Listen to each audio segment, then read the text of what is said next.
Guys, yung dalawang truck wala na, parang may nabasag na. Wala talaga tong mga driver. Masikip na ang daan, sumingit pa. Ayan, no, side mirror basag. Ayun, no, yung nasa unahan, yung nakapula, nasagi yung side mirror nitong truck na puti. Ayun, no, yun yung pula doon sa unahan.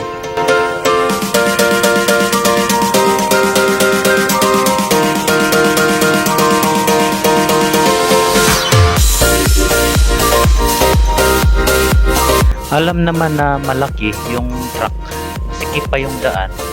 Ayun, sumingit pa, nasagi yung side mirror ng isang truck. So guys, shout out na pala dito sa area na to, sa Diversion Road, Maa, Davao City. Ito yung area na to guys. Under construction pa din yung yung flyover.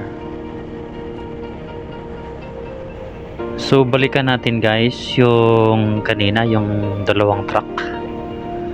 Yun, alam naman nila na corner yun o crossing yun eh. Siyempre malalaki sila, malalaki yung truck nila. Ayun, tuluyan. Yung isa na naman ay alam naman niya na masikip yung daan, sumisingit pa.